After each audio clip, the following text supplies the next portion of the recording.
সমুদ্রের ঢেউ ভাঙে, গর্জন উঠে, তার ভেতরেই জেগে ওঠে অজানা আতঙ্ক, চাপা ভয়। সাগরের ঢেউয়ের চেয়েও বড় আতঙ্ক নিয়ে হাজির হয় ভূ রাজনীতির খেলা, যে খেলা সমুদ্রকেও যুদ্ধের ময়দান বানায়। এমনই মুহূর্তে আবার আলোচনায় এসেছে উত্তর ভারত মহাসাগর। ইরান, চীন ও রাশিয়া সেখানে যৌথ নৌ মহড়া আয়োজনের প্রস্তুতি নিচ্ছে। সময় নির্ধারণ করা হয়েছে আগামী ফেব্রুয়ারির মাঝামাঝি।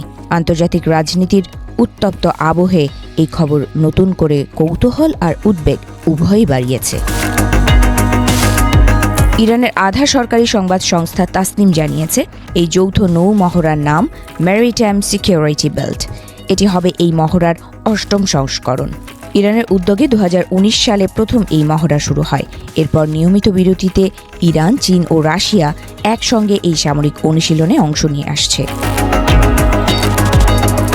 আসন্ন মহড়ায় অংশ নেবে ইরানের নিয়মিত নৌবাহিনী এবং ইসলামিক রেভলিউশনারি গার্ড কোর IRGCর নৌ ইউনিট। তাদের সঙ্গে যুক্ত হবে চীন ও রাশিয়ার নৌবাহিনীর সদস্যরাও। মহড়াটি অনুষ্ঠিত হবে উত্তর ভারত মহাসাগর অঞ্চলে, যা আন্তর্জাতিক বাণিজ্য ও জ্বালানি পরিবহনের দিক থেকে অত্যন্ত গুরুত্বপূর্ণ একটি এলাকা। বিশ্লেষকরা বলছেন সময়টা খুবই তাৎপর্যপূর্ণ, কারণ সাম্প্রতিক সপ্তাহগুলোতে ইরান ও যুক্তরাষ্ট্রের মধ্যে উত্তেজনা আবারও বেড়েছে। মার্কিন প্রেসিডেন্ট ডোনাল্ড ট্রাম্প সম্প্রতি দাবি করেন, যুক্তরাষ্ট্র একটি বিশাল নৌবহর ইরানের দিকে এগিয়ে নিচ্ছে। একই সঙ্গে তিনি তেহরানকে আলোচনায় বসার আহ্বানও জানান। এর জবাবে ইরানের শীর্ষ কর্মকর্তারা কড়া ভাষায় সতর্কতা দিয়েছেন। তাদের বক্তব্য, ইরানের ওপর কোনো ধরনের সামরিক আগ্রাসন চালানো হলে তার জবাব হবে দ্রুত, ব্যাপক এবং কঠোর। তবে একই সঙ্গে ইরান এটাও স্পষ্ট করেছে যে তারা আলোচনার পথ পুরোপুরি বন্ধ করেনি। তেহরানের শর্ত একটাই, আলোচনা হতে হবে ন্যায্য, ভারসাম্যপূর্ণ এবং কোনো ধরনের চাপ বা হুমকি ছাড়া।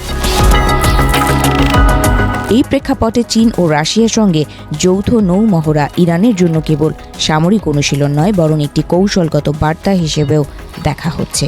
এতে বোঝানো হচ্ছে যে আন্তর্জাতিক অঙ্গনে ইরান একা নয়, বরং বড় শক্তিগুলোর সঙ্গে তার সামরিক সহযোগিতা ক্রমেই গভীর হচ্ছে।